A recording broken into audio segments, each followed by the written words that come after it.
Hitchcock, did you hear the massive, massive, massive news, just heartbreaking, that came out about Tom Hanks today?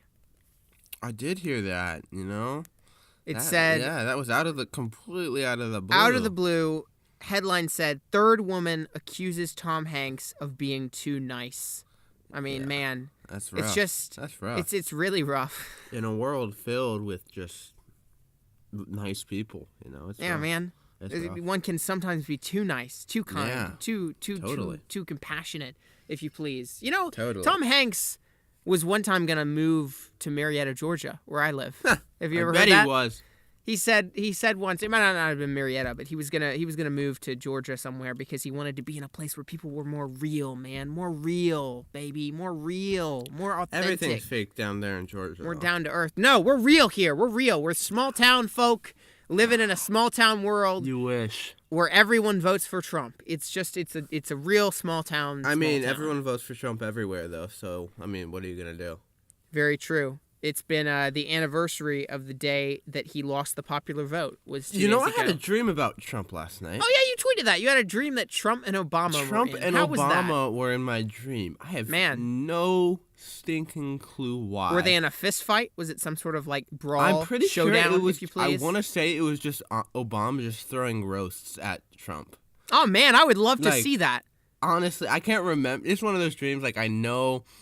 I remember it, but you don't remember it, right? Right. So I remember that it had Trump, it had Obama, and I sat in a really nice car. You're one of those people. That's all I remembered. You're one of those people who gets deja vu sometimes, right? Oh yeah. Yeah. When was the last time? Oh, when was it? I can't remember exactly. I remember even you having that sometimes when you were here last year or whatever. You said, "Man, this is deja vu." It gets whack for sure. I've never had that happen, but every now and then I'll have like a flash of some sort of dream that I had when I was 5 or something. Throughout my life, there have been these little fragments of dreams that I feel like I once knew or once saw or something. And I don't even know if they're a dream or just something that happened when I was really young and I don't remember it. But little fragments will pop into my head and I'll be like, oh, I remember that. And then it'll be gone. And I'm like, what was that thing? I keep, you remember really the makes essence you question of it, your but existence, not. Right? You're like, right. Oh, shoot. Is this a memory of mine or is it a fake memory? Are we in a Matrix reality? Yeah. Have you ever heard about lucid dreaming? I have. It's pretty bloody good.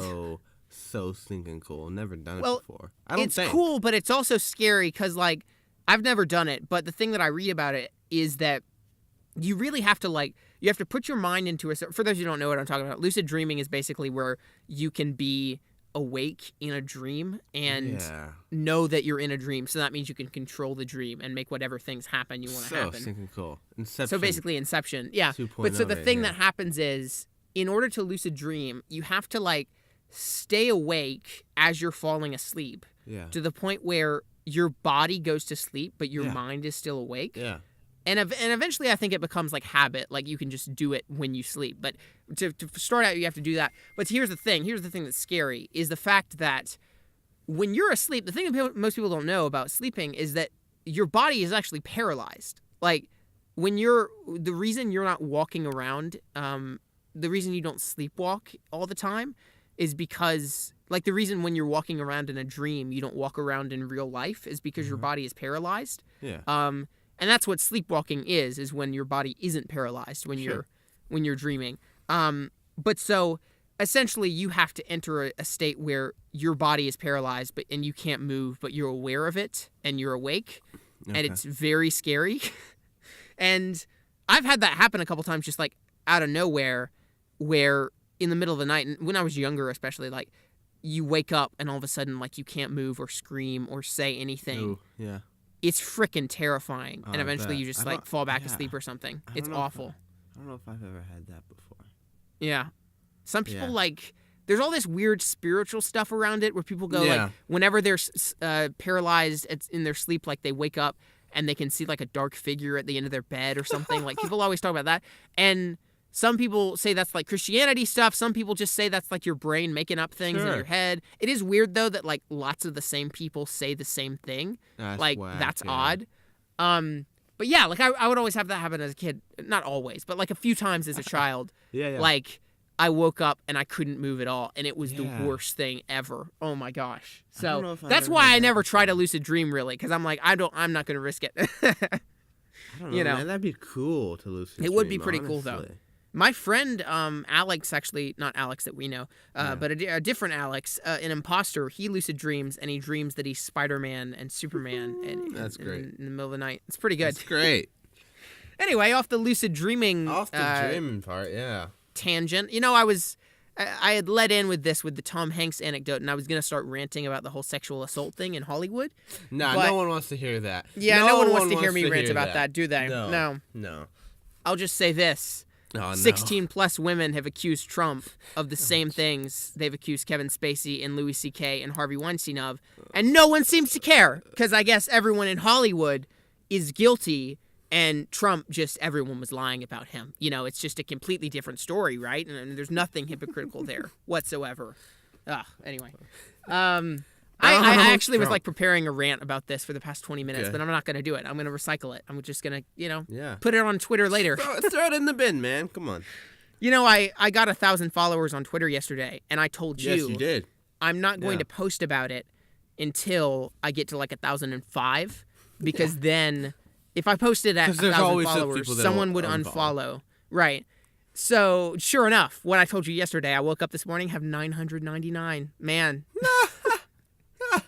So That's if we're amazing. gauging our quality as a person based on our follower count, then Who's that I've one just person? lost We need to hunt him one down. part of my quality. But man, yeah. I can't believe 1,000 people follow me. That's not even why. Yeah, I mean, I get tired of listening to you. Oh, I bet you do. I wouldn't blame you. Contrary to what people might think, I am completely aware that my rants are probably annoying. But I still do. But I have to express myself somehow. I'm just so passionate, man. Love it. Anyway, people like you better than me on Blockbusted because you're the laid back one, Exactly. I'm the one that doesn't give a crap about this world. It's weird. Sometimes people are really attracted to people who have opinions. They're like, man, they're passionate about what they believe. I love that. But other times they're just like, I like that Hitchcock, man. He just doesn't care. I just love that. He's so laid back. Yeah, oh. Oh, because that whole anti-Houston chat on Letterboxd. Oh, yeah. That's I where wasn't this going to all reference stemmed that. from. I just But, referenced it, though. Man, frick you, Hitchcock. Uh-huh. We don't want to give them time in the spotlight, We don't want to give Okay. the extremists Okay. time in the sun, those because people. it's just shining a light on a thing that's asking for attention, and you don't want to do that. You just want to let it die, I'm just saying, I laughed pretty freaking hard. It was pretty funny. It was pretty good. I don't blame them for saying you're their favorite on Blockbusted. I really don't. I mean, you're just so likable, Hitchcock. You've got a cool name. That's what I heard. That's what I hear.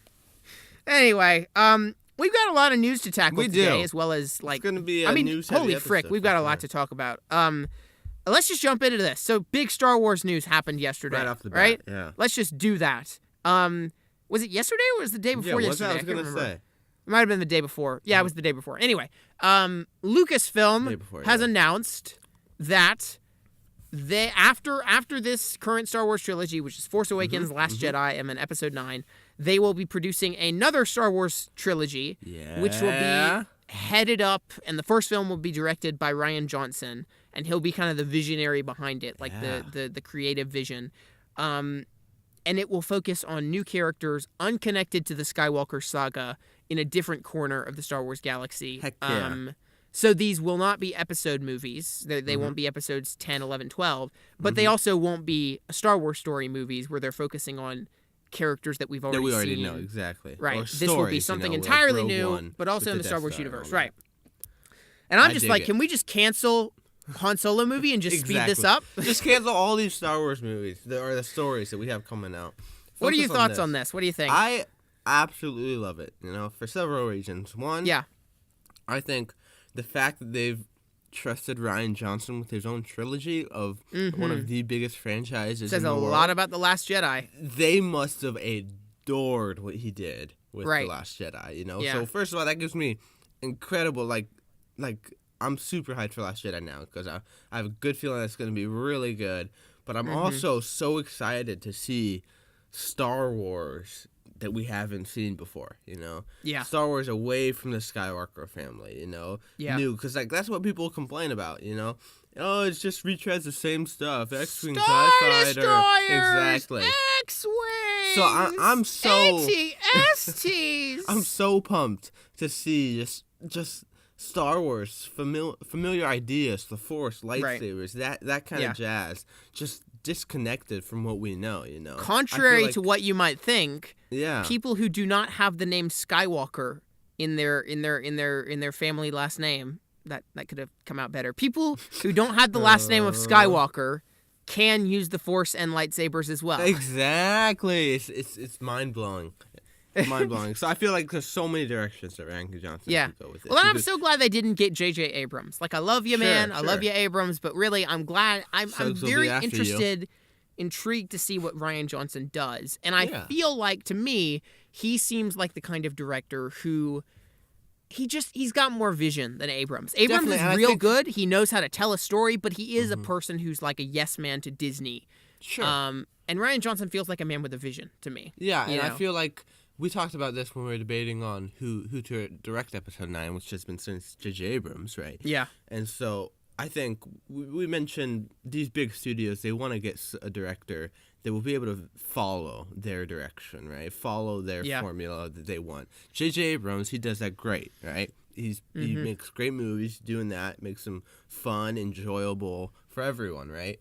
But I feel like Rian Johnson, he's just on the mix of both, you know? He's got his own vision, he's got his own ideas that he's able to really push for and influence onto the studio, and they'll be able to give him that freedom to do that. And so I feel like that's partly why they trusted him with this trilogy, you know? Yeah. So, a ton of potential here. Yeah, I think there's so much to be said, because, like, I have my doubts, and I think there are, there are so many ways it could go wrong. But definitely. If this truly is, if this truly is something new and exciting, and takes Star Wars in a new direction, and doesn't rely on callbacks to the previous films and Easter eggs and Skywalker lore and actors we've seen, now they're old. Whoa, is that Harrison Ford? Wow. Yeah, exactly. It gives us new. If it truly is able to do that, then I will be extremely excited. Now, the thing is, like, it's interesting because every time Star Wars has tried to go in a new direction, a completely new direction, it hasn't gone too well. Definitely. Like, the prequels, to be honest, like, the prequels are some of the most inventive, creative Star Wars movies they've made. Oh, for George Lucas totally went in a new direction and did something completely different.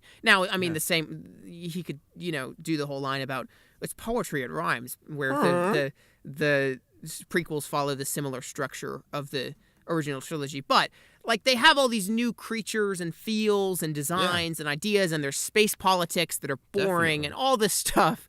And he did something new, and people didn't like it. They wanted more just of the Star Wars that felt like Star Wars. And that was the thing that people didn't like about the prequels, was that while there were other problems, I think the main problem for people was just that it didn't feel like the Star Wars that they knew. For sure. And that's why I go, why are y'all out here criticizing The Force Awakens? Yeah, exactly. Because Lucas made something that didn't feel like Star Wars, which is what you wanted. You said you wanted something new, right? Lucas made that new thing, and you went, ew, gross. Now they're bringing back Star Wars and making it feel like Star Wars. Yeah. And you're going, well, this feels... This we want something that doesn't feel like Star Wars. This feels too much like Star Wars, So I think it's an interesting balance that they would have to strike, because you would have to do something that feels enough like the actual Star Wars lore, and the canon that we've seen already, and feels like a big event and feels like Star Wars, and doesn't. Another thing that I'm thinking about is like how I wonder how big of events these movies will be, because for me at least, it felt like Rogue One wasn't an event. Like, it, compare the hype for Force Awakens to the hype for Rogue One. They weren't comparable. Oh yeah, I see what you're talking about. Yeah, definitely. So it's like Star Wars episodes, we've got Force Awakens, whoa, amazing! Rogue One, and I'm just talking about the mainstream public. Like, the mainstream public for Force Awakens was like, this is the biggest event ever. Then Rogue One, it was like, yeah, this is really cool. And then now with Last Jedi, again, it's like, this is the biggest event ever. And then I feel like when Han Solo comes out, they're going to be like, yeah, really cool. The stories just don't get nearly as much hype. Yeah. So it's interesting. I wonder if, because there won't be episodes, presumably, coming out when these movies are coming out. So they will take the place of those. So will there be as much hype around them, when we're not relying on callbacks and actors we've seen already and everything? Yeah, I don't know. It'll definitely be interesting to see. Yeah. Without a doubt. Will they be successful at doing something new, but also maintaining what makes Star Wars and not feeling like some sort of second-rate sci-fi Valerian City of a Thousand Planets ripoff or something? Yeah, definitely. And I feel like once we see The Last Jedi, see what Rian Johnson has done, we'll be able to gauge that better. Yeah. But, I mean, I'm excited for it. I feel like Rian Johnson can get the job done for sure. And it's Star Wars. Do you want to see it like completely unconnected to anything at all other than lightsabers and the Force? Mm-hmm. Or do you want to have, like, maybe they reference Yoda and, like, things like that, where... Yeah, I don't know. And also past or present, people... Sure, I mean, anytime people go, there's going to be a new Star Wars property, everyone goes, Old Republic, Old Republic, Old Republic, Old Republic, Definitely. Mm-hmm. And I don't know how I feel about that, because it'd be cool. Yeah, I don't know. I definitely have... I've been getting into the Old Republic kind of lore a bit more as of late, and it's definitely some really cool stuff on how like the Sith started and the wars between the Sith and Jedi when they were both in masses. It was just this massive event, and so I mean I think it's really cool. There's potential there. I feel like that'd be a bit of an easy route maybe for Rian Johnson to go, because people do like, I know there's a Knights of the Old Republic. That's a game that came out years back that people who played absolutely love it, Well, and undoubtedly, if they were to release something like this, it would be a watered-down version of what we've seen in video games and everything. That's ultimately what it comes down to. Like, the stuff in the extended universe is so complicated and weird and cool, but if they make a movie of it that's supposed to be mainstream, they will definitely water it down quite a bit. Definitely. So I feel like if you do the Old Republic, it'll be watered down. It does have the risk of like not like capturing completely what the fans want, but then if you it has the risk of feeling too much like the prequels. Where it has to lead into things and like it's setting up stuff and being like Skywalkers are coming, or B, it just feels weird and has to tie in with the prequels and their weird space politics universe, For sure. So I mean, I guess so. He could either go that, or like you said, the whole futuristic, or even during the same time as Star Wars, just different corner of the universe, galaxy, Yeah. So or even far future. I mean, that could be cool, far future. I dig that as well. So wouldn't that be a really interesting? I mean, I feel like it would be too weird for Star Wars. Again, like they wouldn't risk that. But at the same time, like imagine seeing the Star Wars universe. Not a long time ago, just a long time ago. Yeah. Or do they say long in the actual thing? No, they just say a long time ago in a galaxy far away. Anyway, imagine Star Wars 1,000 years later, with completely more advanced technology and new perception of the Force and everything. Oh yeah, for sure. That'd be crazy. That could be really cool, without a doubt. Yeah. Yeah. So yeah, there's so many ways that he could do this. But ultimately, I think it all comes down to it needs to have good characters that are relatable and capture the it. It needs to not be too niche, I think. People talk about the Old Republic, and it's cool, but it's very like hardcore Star Wars, That's great. I feel like if you want to make another trilogy, it needs to be mainstream enough where families can still connect with it. I know people might get angry at that and be like, Houston, you just want bland vanilla popcorn fare. No, I don't. But I think the main appeal of Star Wars is that everybody can watch it. You know? So you're saying like if they do go Old Republic route, it's gonna be so just Star Wars crazy lore yeah, and complicated mythos and logistics of the Force and backstory of these characters and everything. Like, you know, the mainstream Republic. You go show this Star Wars movie to your grandpa, he won't know what the frick is going on. Yeah, us nerds of the Old Republic, they absolutely adore that kind of stuff. But the family and people who don't know Star Wars as well, you know, I definitely can see why they'd be in the dark about that. So, and I feel like The Last Jedi looks as if it's going to be doing a good balance of. It seems like something that will appeal to everyone and families can watch, but it also seems complex and dark enough that it'll be cool for Star Wars fans, you know, and at least niche in some way. So, yeah, I think it's great. I'm excited. It is. You know, it could go wrong in many ways, but it could also go right in very many ways. Yeah. So yeah, that's a big deal. Another thing that they said that this trilogy is going to be completely disconnected from the Skywalkers, right? Right. Yeah. So does that mean? I mean, I feel like that sort of confirms that. Well, I don't know. It gives me the impression that Rey's a Skywalker almost. Right. Yeah. You know? Well, you know, Like, I mean, 'cause it's been several years they've been referring to this. They've said that this whole trilogy we're currently in is still part of the Skywalker saga, and which I guess is, I mean, you do have Leia and Han and Ben. Well, and Kylo Ren is technically part Skywalker, you know. Yeah. And Luke, of course, he's coming back. So I don't know. I don't know, man.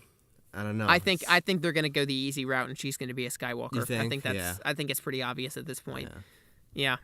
Because, like, with Obi-Wan, it'd be freaking awesome, but, again, very complicated for mainstream audiences, where they would have to go, like, because she can't be Obi-Wan's daughter, because he was too old for that. Yeah. She'd have to be his granddaughter, so then we'd have to find out who his child was, who his child married. Well, we'd have to find out who Obi-Wan mated with. Yeah. And then we'd have to find out who their kid was and who he mated with. And then we'd have to find out where Rey came from. So I feel like, you know, just from the family tree perspective, it's going to it'd be a bit much. Too complicated. Yeah. I think she's a Skywalker for sure. But who? I mean, she's Luke's daughter. She's Luke's daughter. Yeah. She's got to be. Yeah. I really think so. And again, like they'll have to explain who Luke mated with. Yeah. But I think that would be easier for sure than explaining Kenobi. And then that would make her and Kylo Ren cousins. So I feel like that works, you know. So that immediately killed the romance that everyone's like, Reylo. Oh, you know, some people don't care. They think incest is fine. Oh man, I just saw it was a fan art on DeviantArt where I was scrolling through photos of Thor on Google Images, and then I accidentally clicked one, and it led me to a fan fiction about if Thor was a female and he was falling in love with Loki, who was still her brother. So it was a gender swapped incest fan fiction, and it made me want to shoot myself in the head. That's awful, dude. That's awful. The rabbit holes you can fall into, man. It's insane. That's the internet. Yeah. Anyway, should we move on? Let's. From gender swap incest fan fiction. I want to just talk about Star Wars for the rest of my life. Yes, of course. Gotta get going. Big other piece of news that happened. It was about a week ago now, but it was still big. Was Disney apparently? We don't know how this has gone. We don't know if it's dropped or if it's still in development. It's really sort of just still up in the air. But as of, I think it might have been Monday, they announced it. Last week, yeah.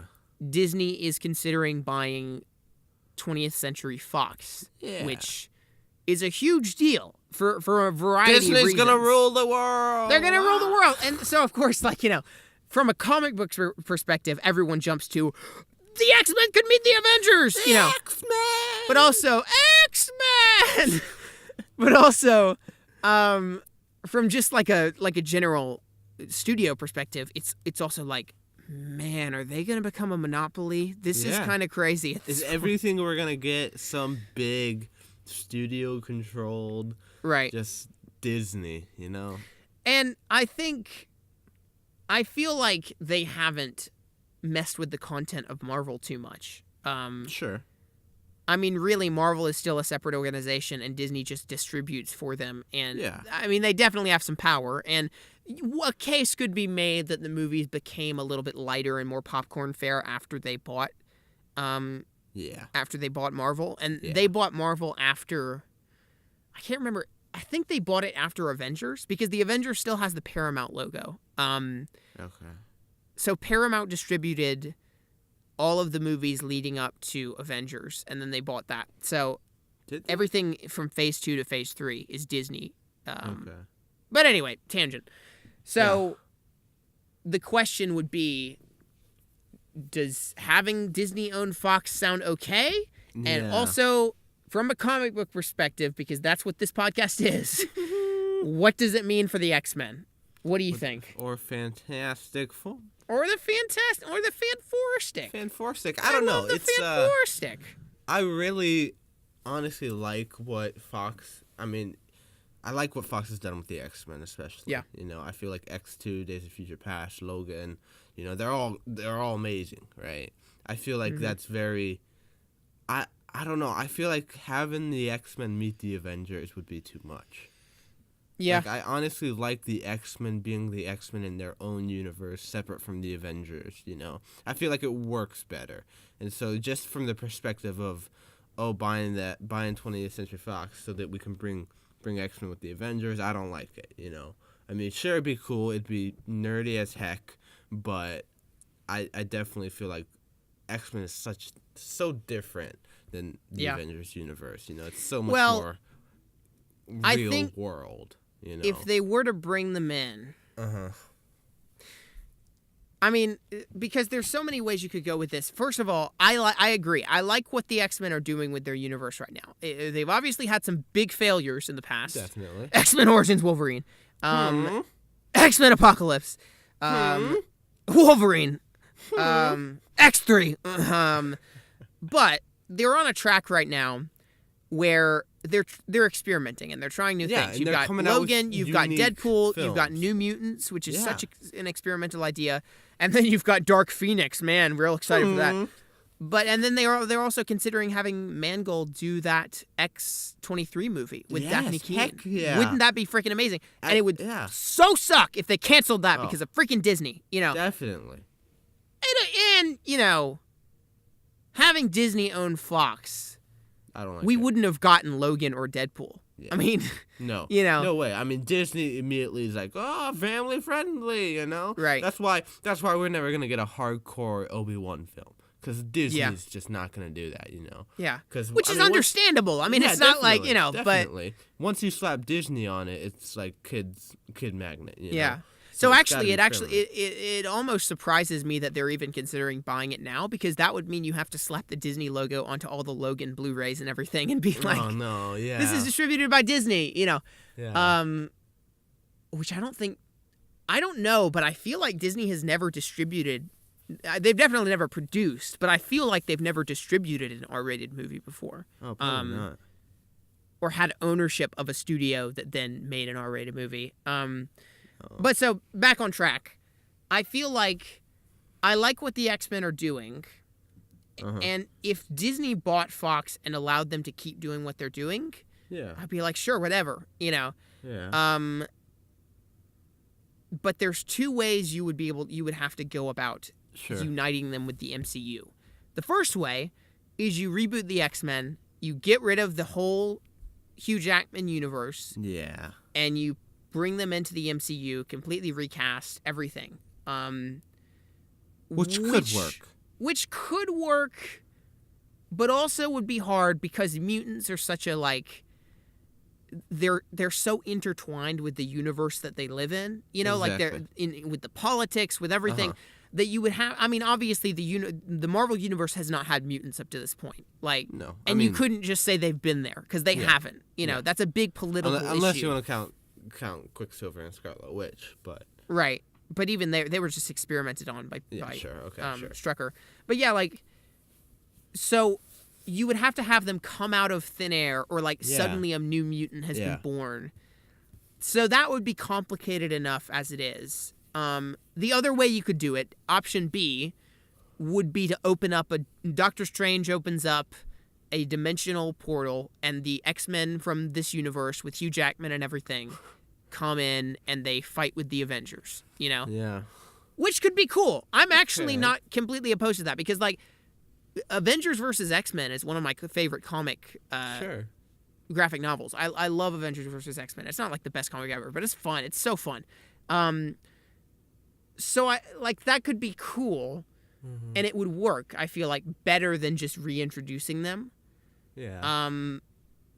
But also, I don't know. This X-Men universe is so tonally different. It is. That's my problem. It's so, like, I mean, you have it that deals with like racial issues and politics. You know, all these films are just so real, and they just have such a different tone. Well, and you couldn't have Hugh Jackman Wolverine come into the Avengers universe and just not murder people, you know? Yeah. Especially after Logan. Yeah. And just have him suddenly be PG-13 all all over again. It would just be like, ugh, God. No way. You know? So I don't know. That's really hard. I don't think either option really works that well. You know, like, introducing them into the MCU abruptly would be such a hard balance to strike, because you have to have the mutants intertwined with the world that they live in already, and then having them just come through a dimensional barrier or portal or whatever could work, but it's just so tonally different. I feel like if they did really want to include the X-Men, I feel like you wait till this Avengers team dies out. You know, that's what I was just thinking. I was thinking, what if Robert Downey Jr., Chris Evans, Mark Ruffalo, Chris Hemsworth, they're all just, their contracts run out and they're done, right? So they have to do kind of a soft reboot, you know, bring in some new Avengers. I feel like that was my question, is what if you do some sort of like Flashpoint Paradox-esque thing, or, you know, people have been saying this about DC for forever. They've been going, BVS sucked, Man of Steel sucked. Why should DC just reboot their universe with Flashpoint? Ezra Miller, get going. Let's go. Just make it a mess. And that is a question that I would pose about Marvel, is would there ever be a point where the universe has become too crowded and too crazy and everything's been done, and maybe they just want to start again from scratch? In which case, I feel if they owned Fox at that point, it would be a good time to reintroduce the X-Men in a new universe where they can be intertwined, right? For the X-Men, that is. The existing lore, and not have to come out of nowhere and just suddenly start appearing. So I think that would work better. Definitely. But I also, like, as much as I feel like that could work and it'd be fun to see these characters, I feel like Disney buying Fox is just, that idea of them owning Fox doesn't appeal to me, you know. It's almost like Apple buying Microsoft, you know. I mean, they're semi-competitors, right? And they keep it. I mean, they're so different. They're producing their own thing, and so it's like you like seeing those two different kinds of genres with the X-Men and the Avengers. You know, I feel like right now I just want to keep that separate. You know, I don't like the idea of Fox being put under Disney's name, you know. Well, and again, the question becomes, would they affect their content and make them not produce R-rated movies? Because that would be a big deal, because Fox really does churn out many of the movies that we see. Definitely. You know, including R-rated ones. Like, they distribute Kingsman. I'm just scrolling through a list of Fox-related movies. Planet of the Apes movies would be owned by Disney. The X-Men, Avatar, let's see, the Alien movies, Die Hard, Maze Runner, The Martian, Life of Pi, Star Wars, all these things. It would be crazy, and I feel like if they made them stop doing R-rated movies, then we would have like a sudden loss of some major films every year. Yeah, definitely. You know? Definitely. So I guess after having this conversation, I was unsure about it. Now I'd say I'm against it, probably. Yeah, I think so. I think they should stay separate, and it would be really, really, really fun to have the X-Men meet the Avengers someday, but I don't think today is that day. But yeah, I mean, you're thinking of if they buy, the X-Men come over, but think of how many other films we lose. Because, like you said, Fox has made so many good movies, you know? Yeah. And so, I mean, they're not like a Sony studio that just churns out awful crap, you know? No, not at all. They actually make quality content films. for a fair amount of their time. Taking that away and just like, here, right now all Fox is making is family-friendly movies, you know? It's I don't like it, you know? So, I mean, it makes sense that Disney bought Marvel. You know, that makes sense, fitting all family-friendly and all that jazz, but... Fox is just so different than anything Disney has dealt with, I feel. The only thing that does intrigue me is the Fantastic Four, you know, which I feel like is something that Fox could be introduced into the Marvel rights. Universe. Yeah, just right. Disney doesn't need to buy the rights to Fox in general to get the Fantastic Four. No. Just make another deal like you did with Sony with Spider-Man and get the Fantastic Four and bring them into the MCU. Because that would be great. Imagine... a cosmic Fantastic Four movie where it's not even an origin story because we've seen that 500 times, but they're introduced into the universe again, and maybe they like team up with Iron Man and Hulk or something. Oh yeah, and for go sure. in a space Mr. Fantastic adventure. And Tony Stark, dude. You know. Yeah, the science greatest bros. minds out there. Right? Reed Richards, Tony Stark, Bruce Banner, get them all together. That'd be awesome. You know, and again, like the Fantastic Four. Are not a team that has to be like established in the universe like mutants do. Mutants are such a giant part of the universe they exist in. Fantastic Four, you could just say they suddenly appeared in this universe, like you know. Definitely, they've been around for a little while and now they're in the spotlight. You know? Same with like that's why Peter Parker works so well. You know, Oscorp. That so easily fits into this Avengers world. You know, it's easily transitioned into, you know, like, they've been around, but like now they're just starting to do stuff, you know. So it makes sense. Fantastic Four is definitely an easy, and you can see it going very easily and smooth into this world. Do you think there are too many teams in the MCU at this point? Like, I was thinking about that. That was one of my other objections to having the X-Men in the MCU. Is like we've got the Avengers, we've got the Revengers, we've got the Guardians of the Galaxy. You know, it might be crazy to have the X-Men in that universe as well. And obviously it works in the comics, but still, there's so many X-Men too.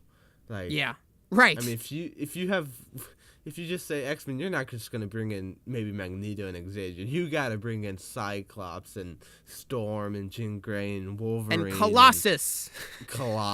And all these characters. I mean, it's just massive. Kitty Pryde. You know, it is massive. So, I mean, if they did bring in them X-Men, it could be such a mess. You can see it just going total disaster. So.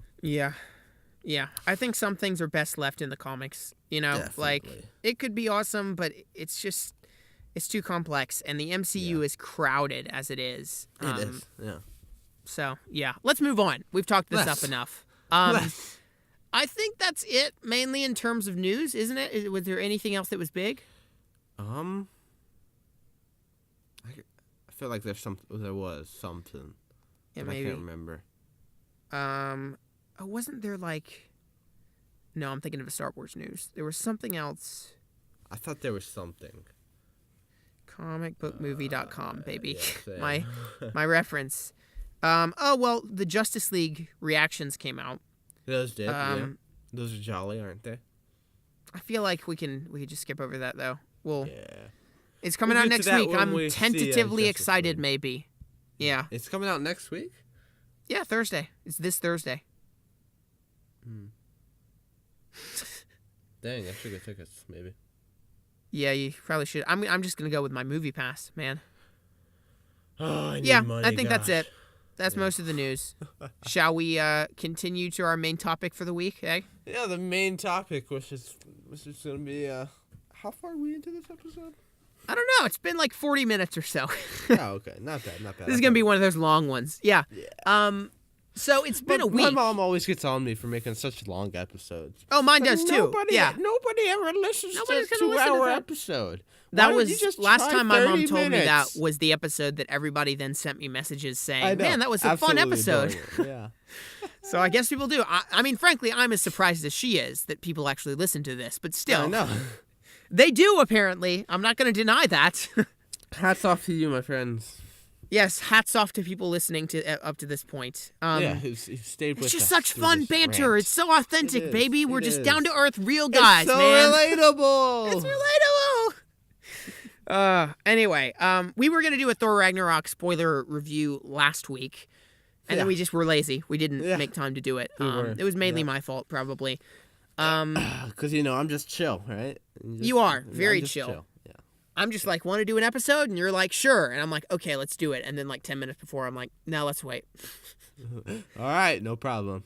That's most times. Yes. And Drew's I should like, probably okay. write an essay anyway. You probably should. I mean, I've got a lot to do when this is done. A lot of homework. But, so we waited a week for Thor Ragnarok. We did. You saw it last Thursday. I saw it last Thursday. Yep. And then I just went and saw it again. Yeah, you're fresh off the chopping block. Fresh off the bat. I saw it. Is that even a phrase? Fresh off the bat. Nah. I saw it this morning again with my movie pass, baby. You saw it with your dad, right? I did, yeah. Me and him, he and I, if you please. He and I. Ooh.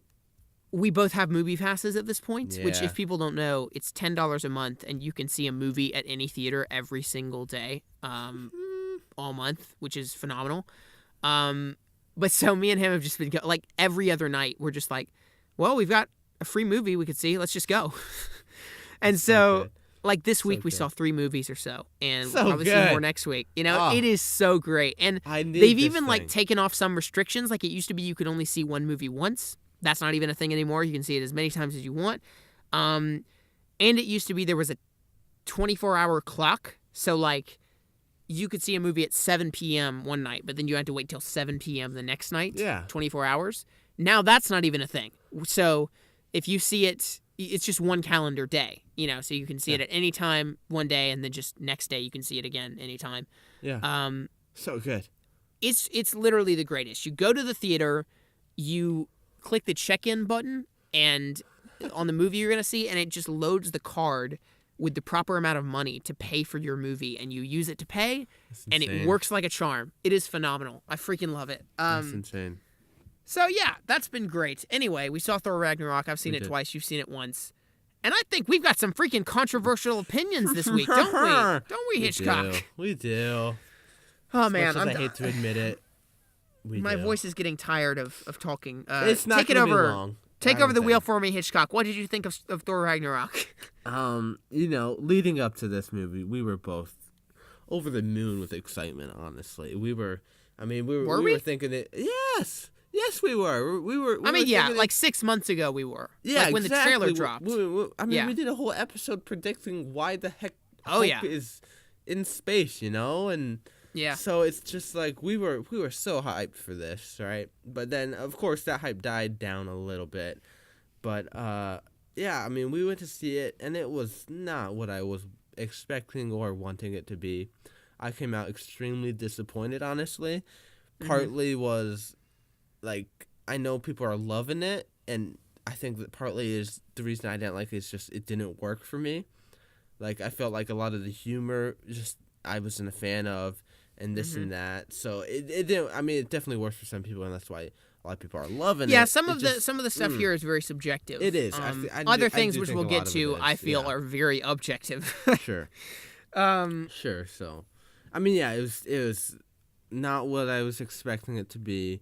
It was different, that's always nice to see. Movies, especially these mainstream films, being very different and unique in their own way. So that was nice to see. It just didn't work for me in the end. I feel like it was exactly what I expected it to be.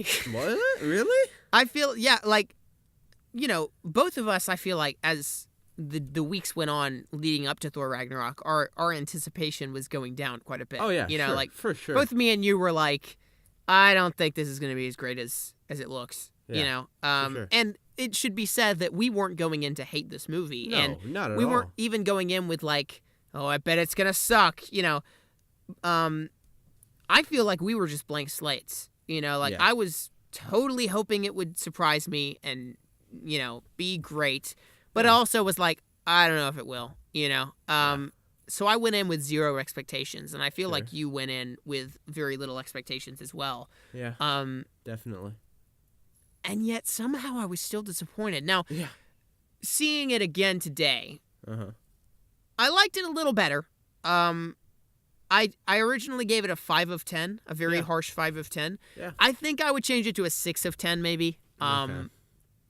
But, and mainly that was because I think the first time I saw it, here's like my main, I don't know if this is the main complaint, but this is a big complaint I had, is that I feel like after seeing the trailer and then seeing the movie, I knew nothing more about the movie when I saw it than I did when I saw the trailer. You know?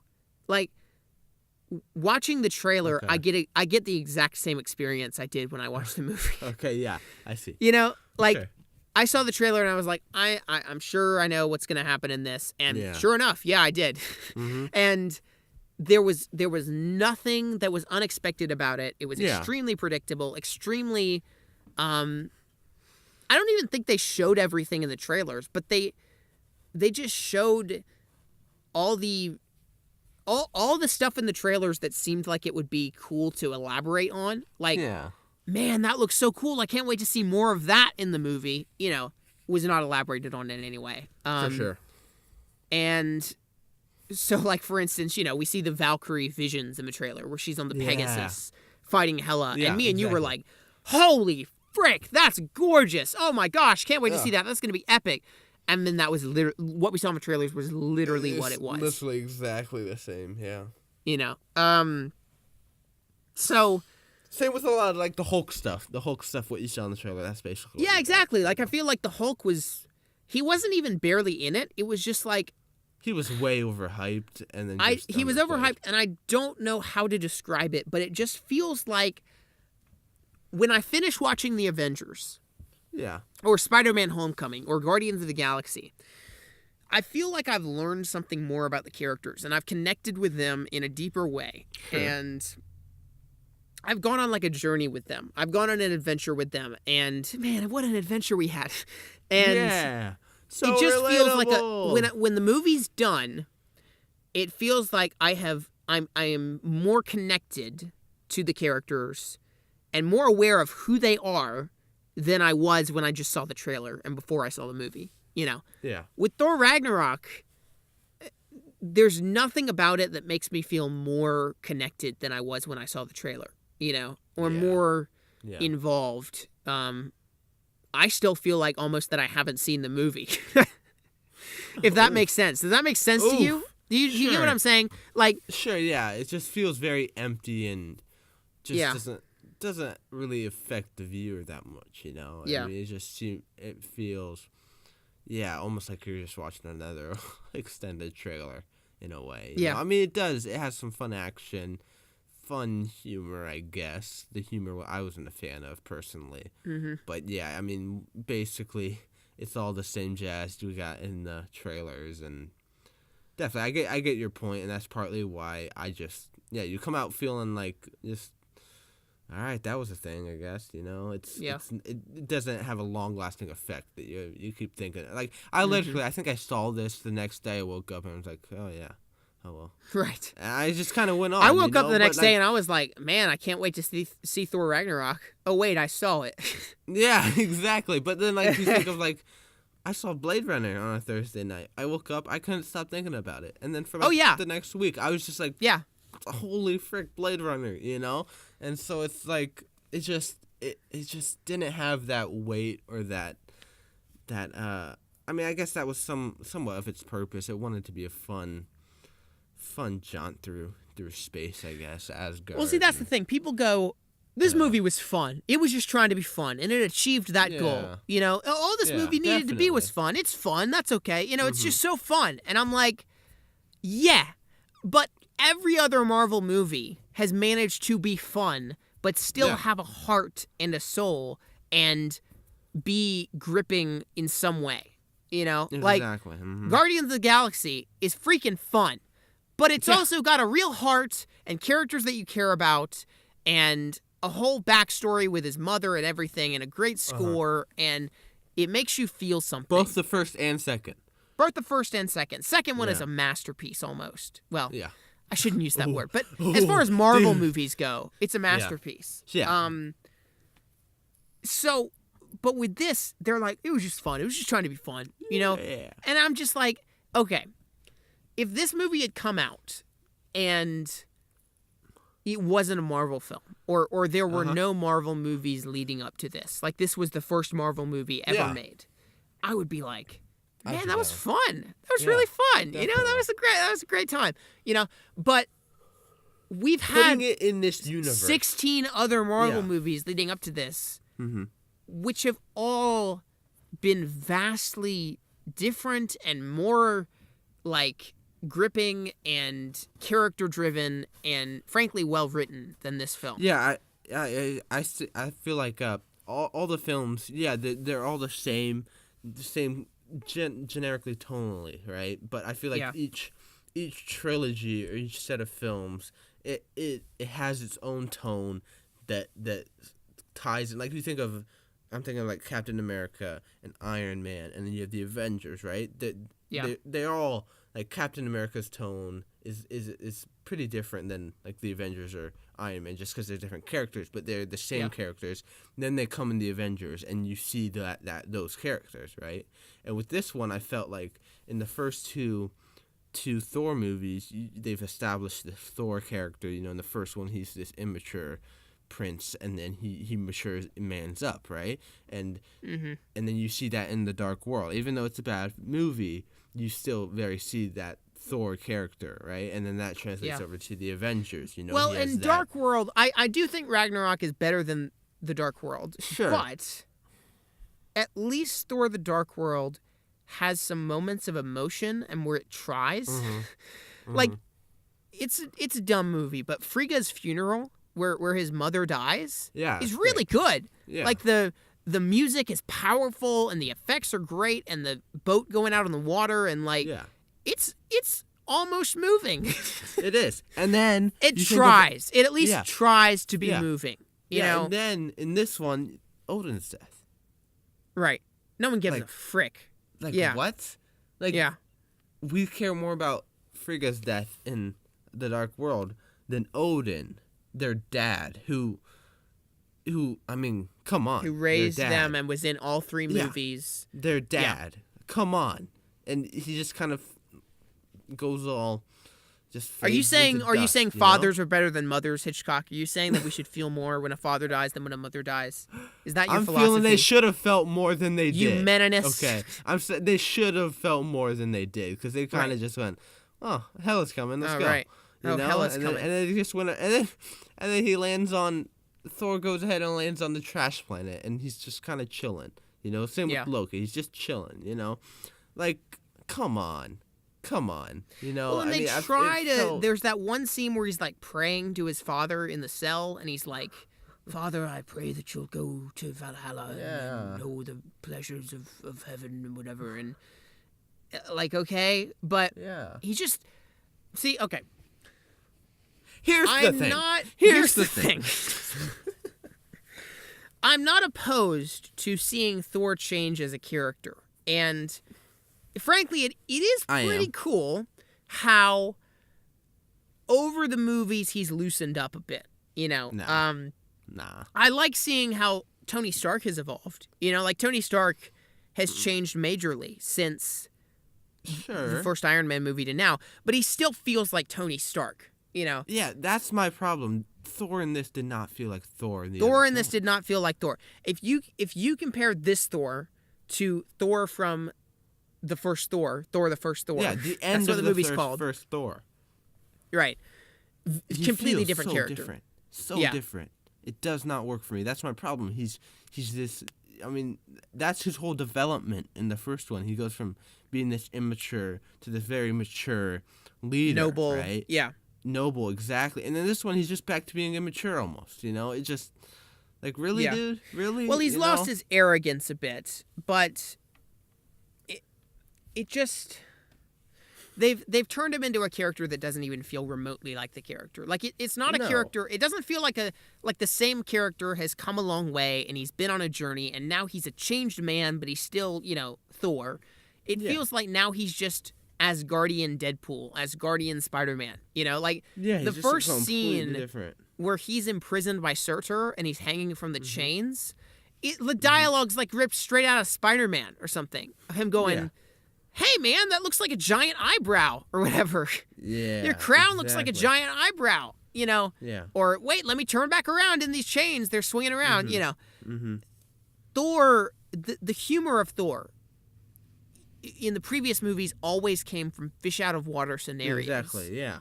Where he takes himself seriously. That's part of Thor's character, is that he takes himself seriously and he goes, Asgard is a noble place and we need to protect Asgard and we need to, you know, I've like compare him even in Age of Ultron to this. Exactly. In Age of Ultron, he's like, Stark, you're meddling with things you don't understand, you know. Yeah. And in this he's like, I'm Thor, son of Odin. I can't wait to go on a fun adventure, man. You know. Yeah. We're forming a team. He's a you want to join different us? character. We're forming a Revengers, you know. And again, like I'm not opposed to him growing as a character, but his entire persona has changed, and I think it sucks that everyone in the MCU is the jokester now. Like Doctor Strange is the jokester, Peter Quill is the jokester, Tony Stark is the jokester, although he's changed a bit. Spider-Man is the jokester. Peter Quill, you said him, didn't you? Yeah. It's like, who takes things seriously? That's why I love Captain America. Captain America. Captain America is no Batman. Like, he's not like dark and gritty and everything's serious. He's got some levity. He's a nice guy, you know. Yeah. But he takes stuff seriously. He's really tense about the risking of lives, you know. Mm-hmm. Definitely. And it used to be that Thor was that way. I liked Thor because he was one of the only people who also took things seriously. And he joked around too, and that was fine, but he still was a guy who understood the weight of everything and was even like a reminder of the weight of everything. And that's why bigger than you understand, mortals. Yeah, there's such good contrast put up against Tony Stark. Against people like Stark, Yeah, Stark, and so it just that works. And then, they just completely changed his personality. You know, right now everyone has to be the Deadpool, and they have to be meta and be like, funny, "Ha, I'm in a movie. Look at me, I'm in a movie." Kids won't like it if they're not funny, you know. Right. Which I guess that's part of the director's that's how do you say his name? Taika Waititi. Taika Waititi. Yeah. Taika Waititi. Yeah, that's part of him. You can see that. That's his humor. That's his. Which I don't think they should have let him do this in the first place, honestly. Yeah. You know? Just because. See, and the thing is, neither of us are against Taika, and I love Hunt for the Wilder People. His previous film like this. His humor style is actually right up my alley. Like, Hunt for the Wilder People is one of the most Taika movies you'll ever see. It's so quirky, and I've been planning on watching What We Do in the Shadows, which is a movie he made before that about vampires, and it's like a mockumentary. It's like like The Office with vampires. I really want to see that. But his whole humor style I love it. It's hilarious. But I can separate myself enough from that to go, I don't think it fits a Thor movie. You know? Definitely.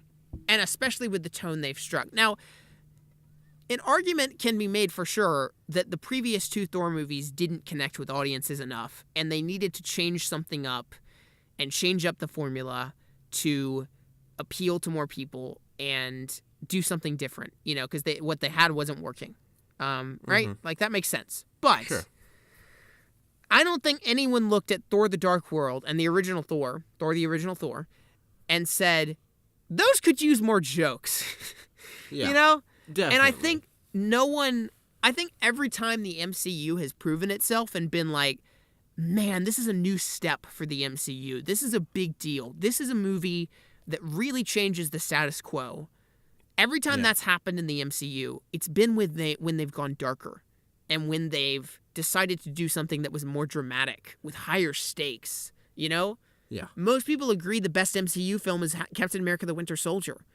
And it is.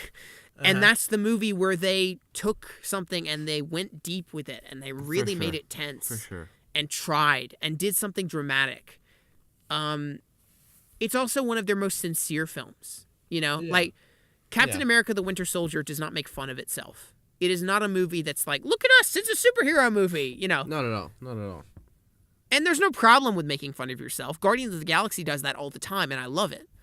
But I just... Guardians of the Galaxy is accompanied by a lot of sincerity as well, you know? Yeah, sure. And when things... I said this in a tweet.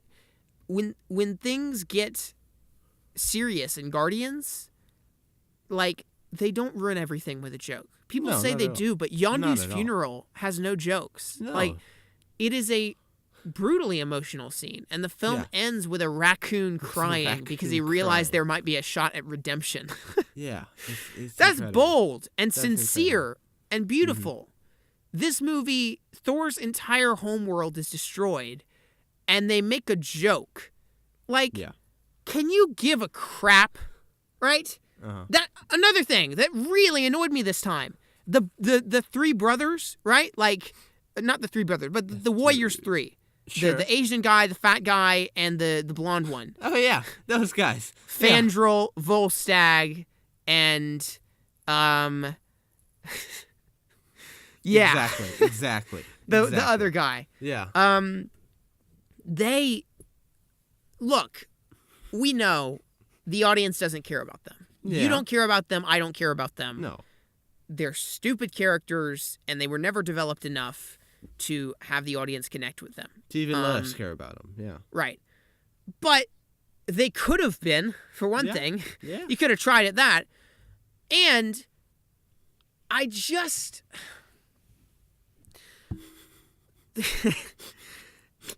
The audience didn't care about those characters, but the movie up till now had taken them seriously. Yeah. And so it just feels like a betrayal of the mythos to go, oh, they're dead now. You know? Yeah. Like, Hela just comes in through the portal and she just rams a knife through whatever the dude's name is. All of them. They're right. She just murders all of them in a heartbeat like that. Yeah. And they just breeze right past it. You know? Yeah. Like, I realize the audience doesn't care, but the movie cared up till this point. The previous two movies portrayed them as dramatic characters. For sure. You know? For sure. Warriors, it was clear that they were trying to make them important, you know? Yeah. And in this, they're just like, whatever, you know? Just get them out of the way. Yeah. And there's nothing dramatic done with it. And that's another thing about this film is that, like, everything that could have been dramatic, the death of all of Thor's friends, which he never acknowledges, by the way. Nope. All his best friends are dead, and he just makes jokes, you know? The death of all Thor's best friends. The destruction of his homeworld, his father's death, Loki's still alive, right? Yeah. His hammer is destroyed. All of these things, and none of them are treated with any sort of weight whatsoever. No. You know? Everything is a joke, and the things that aren't jokes aren't given enough gravity to be dramatic. For sure. This wasn't the movie to do a comedy of. No. You know? No. Not if you at wanted all. to do a comedy, just have the entire movie set on Sakaar and have them just fight. He fights Hulk, and then the movie's about them escaping Sakaar. Exactly. You know? But no, this is the end of Asgard. So they decided to take this comedy and insert death. this gigantic world-ending thing that could have been dramatic and is supposed to be dramatic, and then just make it a joke. And I'm just like, what? This could have been the winter. Remember, like 3 years ago, when this movie was announced, and people were like, Ragnarok is the end of everything. This could be intriguing, you know? Yeah. You and I were like, what if this is the Winter Soldier of Thor movies? Exactly. You know? That's what we were thinking. We were so excited. This is the movie where things get dramatic, you know? This could be so good. I was so looking forward to seeing this hardcore, real, like, world-ending Thor movie, right? Yeah. No, I mean, they just don't do it, you know, and they try, like, here, Hela, goddess of death, she's destroying Asgard, and then Surtur comes, like... But even that, they make a joke out of Hulk jumps onto his face, and he flicks him off, and whatever. Yeah. Man, how funny that Thor's entire home world is being destroyed. Yeah, I know, yeah. And again, like, that's the thing. It is hilarious that, because, you know, we've always been proponents of, like, the DC movies take themselves too seriously, you know, and you need a little bit more lightheartedness and fun and you need to make fun of yourself a little bit and recognize that this is a silly comic book movie. And so I don't think either of us are advocating for like a movie with no humor whatsoever. It's a dark, gritty, oh my gosh, it's just violent murder Thor movie, Yeah. But something that feels authentic. And that's ultimate and authentic and nuanced. That's ultimately something what I that feel feels is like there's danger. Something that feels like the end is coming. That's what I love about Captain America: The Winter Soldier. It is not overly dark or overly light. It's just authentic. The dark things are portrayed as dark, and the light things are portrayed as light. And sometimes characters in tough situations crack a joke or make some levity. Captain America is an upbeat guy in Winter Soldier. But when someone's murdered, they're not cracking jokes. It's authentic. He knows when to keep that. It is a movie that feels real back. And feels like the emotions are coming from real people and not caricatures. Exactly. The people in Thor Ragnarok don't feel like people. They feel like caricatures. Right. Yeah. No, there is not a single person in real life who would be making the level of jokes that Thor makes when his entire homeworld is being destroyed. Versus Captain America, I feel like I could meet him. I feel like Captain America is a real human being who I could actually meet in real life, Definitely. Yeah. But yeah, and then there's Hela, the villain, who awful. Like there were some things that I liked a lot better this time. I thought it was just funner on the second. Funner is not a word. Okay. I thought it was funner on the second go. I thought the pacing worked better, and I think the action is great. That's the one thing I'll say is that the opening scene where Immigrant Song by Led Zeppelin is playing, and he's just going through that army of demons with his hammer and everything. That's so good. Yeah, I love it so much. Super and the fun. bit at the end with the lightning bolt and him just shredding through guys, it's awesome. It is so good. I love the action in this movie. But the action has to be accompanied by a purpose and a point and a heart and something that means something, and it doesn't have any of that. Which leads us to Hela, the goddess of death, a.k.a. the goddess of swords. Because what does it mean to be the goddess of death again? I don't know. We don't know. The movie doesn't care. Right. Who appointed them as the gods of the things they're Seriously, the gods that's what I was wondering too. Like, how do you appoint a god of thunder, god of mischief, and god of death? When did they gain that title? Yeah, and you gotta do something. You gotta take a test or something. Placement test, maybe. Your god of thunder driver's test, license to thunder. Exactly. Yeah. Yeah, and then I don't know. Nothing is done with that. Like, she's supposed to be the goddess of death, and then she's makes swords out of thin air. That's her power. Yeah. Like, shouldn't she be able to make people die on the spot or something? Exactly. Yeah. Shouldn't or she raise really, the dead? She does raise the dead, but even that but she uses not the done eternal with her flame. Right. She uses the eternal flame. It's not her power. The dude from Star Trek does that. Yeah. Yeah. I know. Loki does that, right? Yeah, Loki does that. Well, she goes into Odin's treasure room, and I like the bit where she shoves the Infinity Gauntlet over and says "fake." That was good. Yeah. But she goes into the throne room and she uses the eternal flame to bring back everybody. Exactly. But then that Loki implies comes that down anybody and could have done that. Search her back. Yeah. Right. So anyone could do it. Bringing back the dead is not an exclusive power of hers. No. Her only power is just making Summoning swords out of thin air and blades come out of the water. Like and doing some nice fashion with her hair. Oh yeah, of course. She can change her hair into a weird headdress, a porky thing. People are saying Hela is the best villain of the MCU and one of the best MCU villains. Are we forgetting about Loki? Who is good in this? I like Loki a lot in this. He's all right. Loki, are we forgetting about Alexander Pierce, who I really like in Captain America the Winter Soldier? Yeah. Are we forgetting about the Red Skull? Are we forgetting about Ego? Ego, who's great. The Vulture is fantastic. The Vulture is 10 million times better than this. He's so good. Even my personal favorite Marvel villain, Sam Rockwell, a.k.a. Justin Hammer in Iron Man 2. Justin Hammer. He's so good. He's jolly. I love Justin Hammer so much. For sure.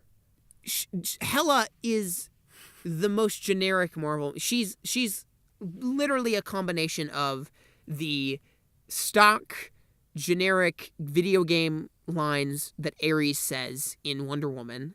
Yeah. And the look and movement and power set of Enchantress from Suicide Squad. There's nothing compelling about her. Her motivation isn't there. Like she's got a motivation. Her motivation is she was imprisoned by Odin, and she's got a rightful heir to the throne, baby. But I don't think good motivations come from I have a right to do this, so I will. No, not at all. Not at all. Right? You've got to have more of a reason to want to rule. And we don't know that. And never once is her character ever faced with any sort of conflict or dilemma or question or anything that really challenges her sense of being. No. It's just she's very static. She doesn't change. There's nothing about her that is in any way dimensional. Versus the Vulture is so dynamic as a character because you can tell he doesn't want to hurt Peter Parker, and he's got some inner conflict there because he's also a dad and he doesn't like hurting children. He's a guy who just wants to make money for his family. He's not like an evil guy who wants to rule the world, and he doesn't enjoy murdering people, but he feels like he has to be intimidating, For sure. He's a great villain. Hela is not. One of the best. No. The one thing that I felt like could have been elaborated on, and there are a lot of things in this movie that like would have been great to elaborate on, but are not. Oh yeah, definitely. A lot of left out potential for sure. The idea that, I mean, it's a huge part of this movie, or a huge like bombshell dropped in this movie, is the idea that Odin and Hela were accomplices in like this dictatorship where they just hunted down worlds and ruled them, and that's how they got all this gold and everything. And it's just this crazy, like, Odin was not the man that Thor thought he was, and he really did have a kind of shifty backstory where they were power hungry, and it's almost like a metaphor for the United States, which was built on the back of slaves and killing Native Americans. So that was like when that bombshell was dropped, I was like, that's freaking intriguing. That's great. Maybe we could see a flashback to that. Maybe we could see more elaboration of it. Maybe, and this is what I thought, like, obviously this will happen, and it didn't, was maybe Thor finds out that his father was not the man he thought he was, and there's like a trust issue there where he's like, am I really, all I am is what I was told I am by my father. My father was the man who formed me, and now I don't even know if I knew my father, That could have been a brilliant and compelling huge development, dynamic, and it could have been kind of like the Harry Potter Dumbledore dynamic in Deathly Hallows, where Harry doesn't know if he can trust Dumbledore anymore when he's hearing these rumors about him after his death and everything. Nothing, never elaborated on. Thor comes into the throne room, he looks up at Odin's tapestry, sees what it was, and cool. They move on. Oh, look at that. That's some new art. Cool, And that's the thing. Like, again, like, Valkyrie could have been developed a lot more. Now, I like her a lot. I thought, and even on the second round, great. I liked her better. Tessa Thompson is great. But again, she could have been elaborated on further. Everything could have been elaborated on, honestly. It's just pretty much everything. I'm still bummed about it, honestly. I just like you said, lost potential mainly. I felt like Bruce Banner and the Hulk were weird in this movie too. Oh, they were so weird. Bruce Banner especially. Like I know there's the whole like dynamic that like he's supposed to have been the Hulk for 2 years, and so he's like, if I'm a little weird, then that's because of that. But it just felt like a bizarre performance. Like, and my dad said when we were in the car on the way back, he was like, I feel like Mark Ruffalo is a director's actor, meaning like he really is influenced by the director that he's working with, and so being directed by this comedic Taika Waititi really influenced his character as Bruce Banner. Yeah, because he's whack in this. He's really whack in this. He's got this weird, like, effeminate lisp going on, and he's like, man, I'm not your friend. I don't know this is crazy, man. I don't know what's going on, man. Like, I don't know. He just doesn't feel like Bruce Banner.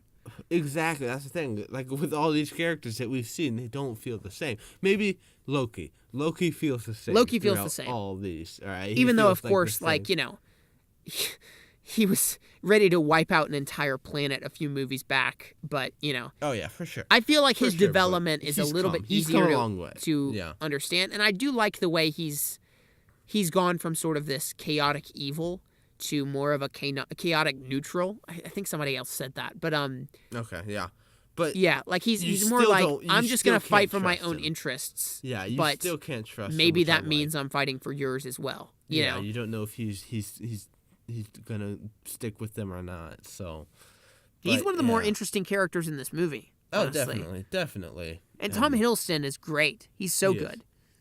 He is, but even then, I felt like what we saw of him in the trailers, that was it. I felt like there wasn't really anything new, honestly.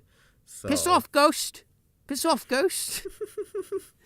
That was funny. Yeah, that's another thing. I wasn't a huge fan of this humor. I felt like it was just out of place half the time. And, of course, I haven't seen any of Taika Waititi's other films, so I don't know much. This was my first experience to his humor, which maybe if I see something other of it, I'd be able to relate to it more, but I was just not a fan. It didn't fit in this Marvel universe at all. Yeah.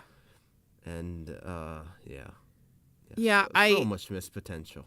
I know people say that, like, because, like, this, so much of it was very improv, Like, oh, yeah. Mm-hmm. I remember the line where Thor says, he's in the room with Hulk, and he says, man, like, this room sucks. It's red and white. How about just pick a color, red or white? Ugh. Yeah. And it's so clear that Chris Hemsworth just improv'd that on the spot in the scene, and they kept it in, Yeah. And many of the jokes feel like that. And I know some people say, we hate the scripted humor of the Avengers movies, the Joss Whedon quippiness. Sure. But I would much prefer the quips of the Avengers, which are well written and scripted, yes, but they feel accurate to everyone's character and just clever. Like so much of the dialogue in Avengers, yes, it's contrived. Yes, it's not like something people might say in real life all the time. But especially with like Tony Stark, where he's just clever in general as a person, the dialogue just feels smart and accurate to their character and funny in a way that is beyond just like, I'm remarking at what's going on right now. Yeah. Mm-hmm. Man, that's crazy. It's, the dialogue in Avengers is scripted, but it's not improv. Works. It feels... But it's funny and it's clever. Yeah. I don't think much of the humor in this movie is that clever. There are exceptions, but it's just a lot more random.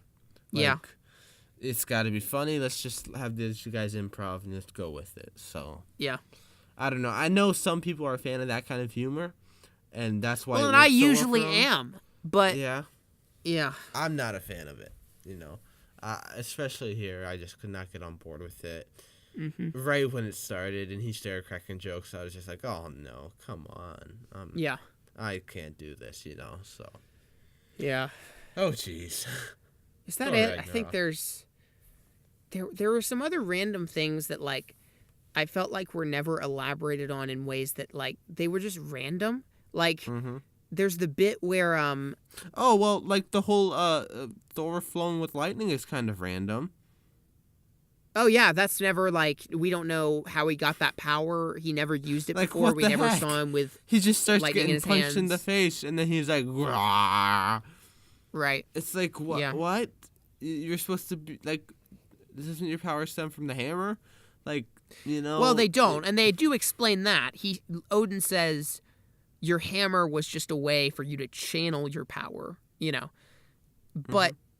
We've never had that set up before, and we never knew that. But I'm okay with that. I'm not okay with that. I'm okay with it. I don't know. But it is another thing that, like, the loss of Thor's hammer could have been such a major plot point where you go like, Yeah. man, I'm nothing without my hammer. I'm nothing without it. And I don't know if I can beat her. And he has to learn that he is something without his hammer and he can fight without it. You know, it's the same. It's the Spider-Man, I'm nothing without my suit thing. Yeah. You know. Exactly. Admittedly, it would have been similar, but it would have been something. And they try to go for that at the end where he sees Odin in a vision and he's like, Father, I'm nothing without my hammer. And he's like, son, you are something without your hammer. And they try and go for it, but there's not much of it throughout the movie. There's only like one moment in the whole film where he does try to reach for his hammer and realizes it's not coming to him. Mm-hmm. Other than that, he doesn't seem to miss it that much, which is odd because you would expect him to, you know? Seriously. But what I was saying a minute ago, his eye is cut out and that's never made a deal of. Like, no.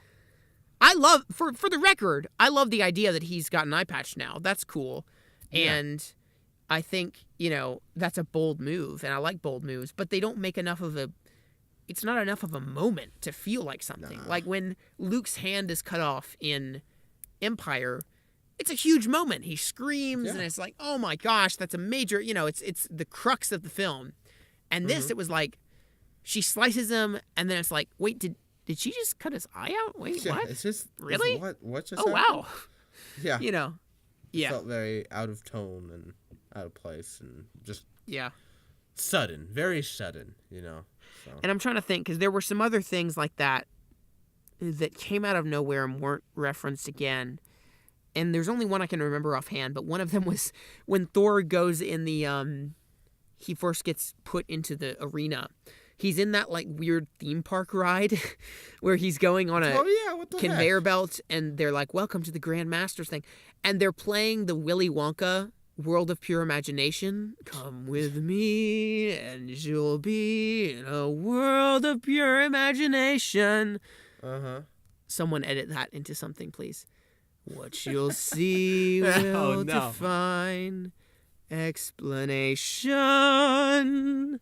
Anyway, if you want to see paradise, simply look around and view it. Anyway, I'm sorry. It's a good song. Anyway, so that's in the movie. And it's an odd, like, little funny thing. But I feel like it's kind of unexplained and just weird. Like, there's just a few weird things like that that seem random. Yeah. You know? Yeah. And maybe that's part Taika Waititi, but it's just like, oh, that was odd.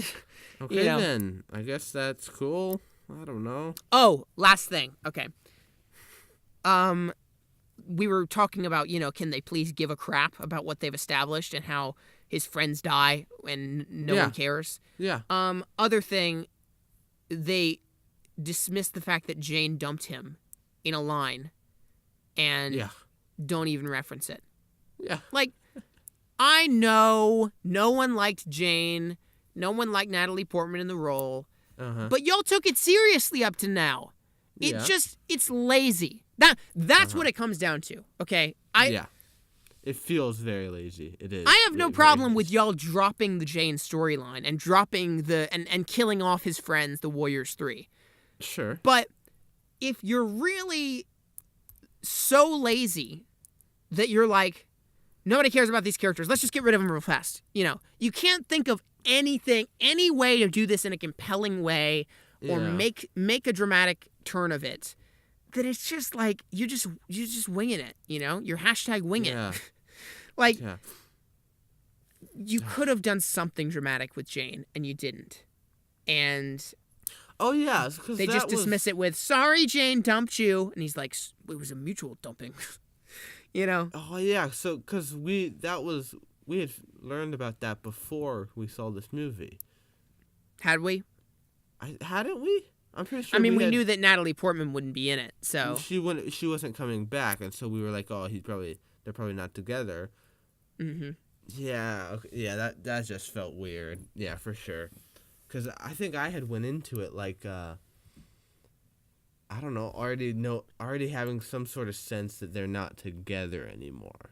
Yeah. That's the thing. They are. The last time we saw Jane was at the end of Thor: The Dark World, and he comes back from Asgard and they kiss. And so then they are together. In Age of Ultron, he references how she's in some sort of lab, observatory in some island or whatever. Yeah. And she's doing well. And she's got like a PhD and blah, blah, blah, you know? Yeah. And so I didn't personally care about Jane, but like if you were a fan of the first two Thor movies, and I think there are people who were. Sure, for sure. You'd be freaking pissed, you know? Yeah. They just... They established this relationship, this romantic relationship for 2 films, and then in this one they're just like, oh yeah, she dumped me. Are you kidding me? That is so lazy. And if you want to get her out of the picture because it's not clicking, fine. But write it. Just, it was one line? Really? One line from some bystander, basically, right? From some bystander, right. Yeah. It's lazy, you know? And then on top of that, you have the Doctor Strange. The Doctor Strange cameo. For the sake of Doctor Strange. I liked it a little better the second time, but it's out of place. It's so just, Doctor Strange, here's Doctor Strange. And even his character feels, like, different, you know? Like, maybe it was, I don't know, Benedict Cumberbatch, his acting felt a bit off or something. Well, something felt I think weird. I like the idea that he's changed a bit. Like he's been sitting around alone in this sanctum for a while, and he's just kind of gotten weird now. Yeah. And I think it would be fun to see him evolve into more of like the very mystical, mysterious Doctor Strange that no one seems to get. Like it's like, man, that guy's weird. Yeah. And I like the idea that this is a comic book movie universe, and we could run into anyone. You know, like. It really, it's a place where all these characters exist under the same umbrella, and it would make sense for Doctor Strange to take Loki, you know, because he's dangerous. Like, it makes sense, but it's so random and out of place. I've been falling for 30 minutes. Versus if you compare like the Falcon cameo in Ant-Man, like it's not perfect, but. It made sense in the story. Sure. Ant-Man had to get this part from the Avengers laboratory or from the Avengers storage house, and Falcon was there guarding it. That makes perfect sense. But in this, they were like, let's go to Earth and find Father. Oh, hi, Doctor Strange. Yeah. It didn't work for me. Not at all. I think I get that some people like that, and it's fine. It's fine. But for me, it's fine, I just go, wrong. It's out of place. It's fine, but you're wrong, but it's cool, but it's fine. Yeah.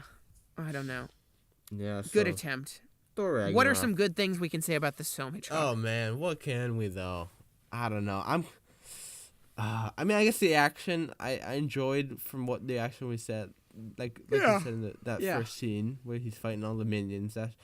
That's a jolly. I don't know. It was all just very meh to me. Like, yeah, that was cool, I guess, you know? Yeah. There wasn't really anything that stood out to me. It kind of just came and went, you know? Yeah, that first scene, I guess. I don't know, dude. It's, yeah, I'm not a fan at all. I would say I enjoyed the action. I think it's great. I think the effects aren't as bad as some people say. Sure. Like, some of it was but like the lightning and everything, and like Surtur looked really good. And space and stuff was cool, and like the production design of everything that was great. Sure. I liked the music. The music is really good.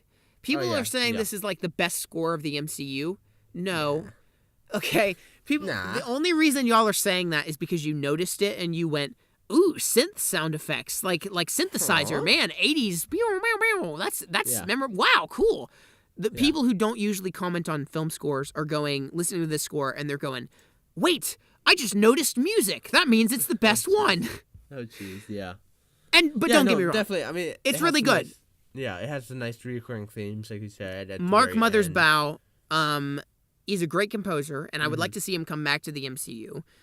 The theme that he establishes for Thor is good in this, but the best part to me of the soundtrack that I love is that, well, it's unique, is a great thing, but is that he brings back some themes from the previous films. So one thing he does is when Thor is trying to do the whole coaxing Hulk into being Banner again and going, sun's getting real low, sun's getting real low.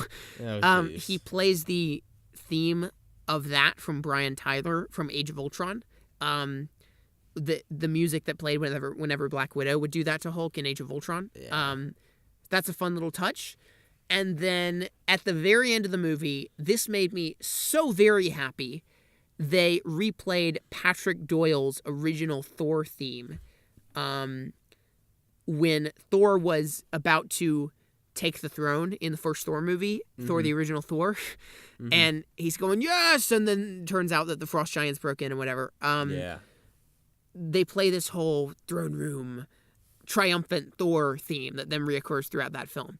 And in this, when he finally does take the throne in the spaceship at the end, they bring that theme back from Patrick Doyle. And that made me so very happy. I loved it. What else? I mean, it's fun, but it lacks stakes. It lacks anything that makes me remember it. And in talking about it more with you, I feel like I dislike it more.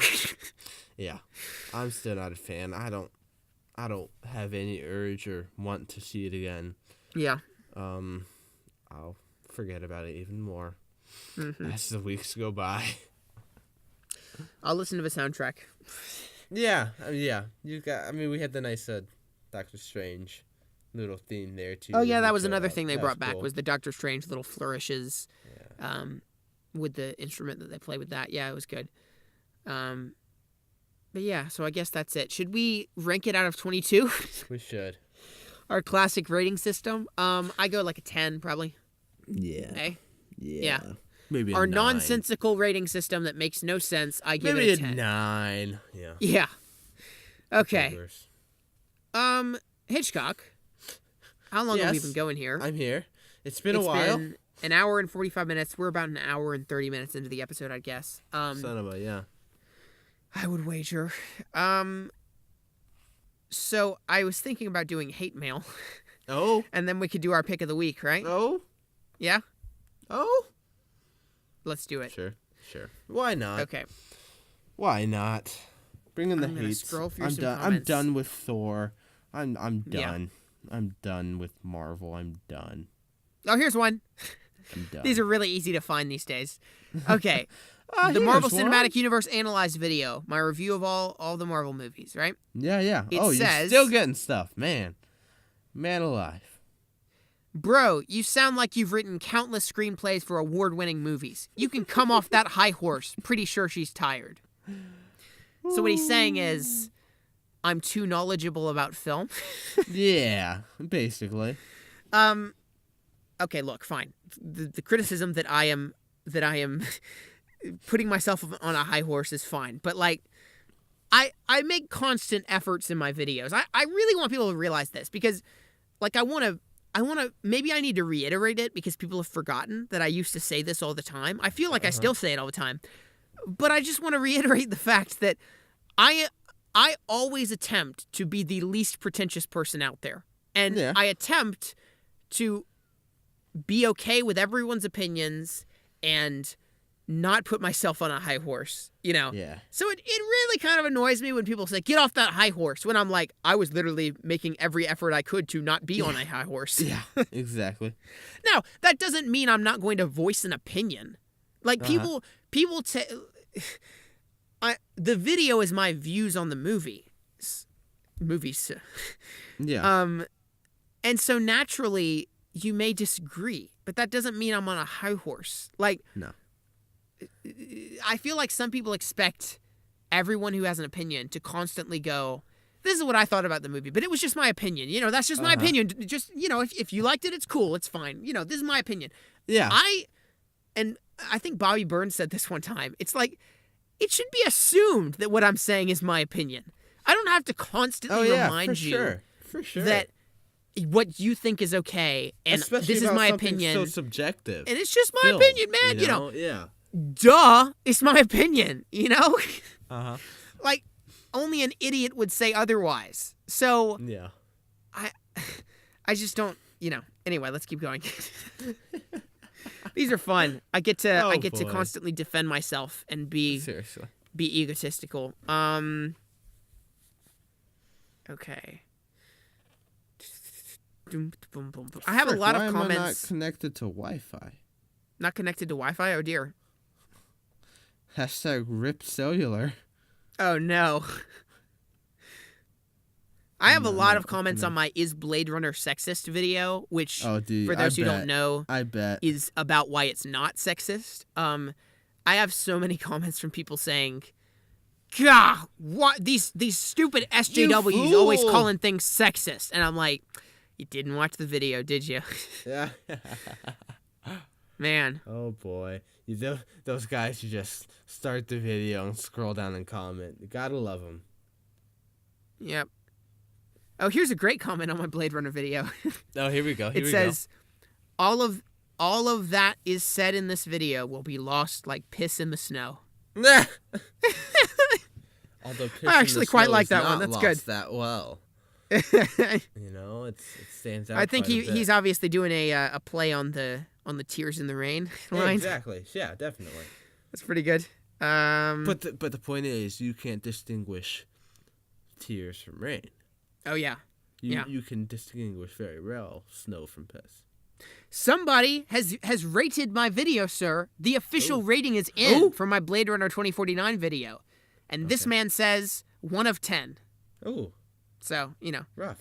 I don't know if he's rating the movie or if he's rating my video, but yeah. But hey.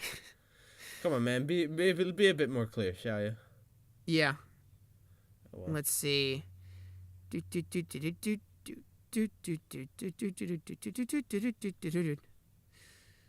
should like screenshot these things before the episode so I don't have to like scroll down. Yeah, that'd be a good idea. See. The thing. I'll just go to some random video of yours and just see what I can find, shall I? Yeah. I'll probably give up in just a minute. Someone said worst video ever, 0 stars, but I think they're joking. Man, there aren't as many hate comments as I've seen in a while. Yeah, I hope.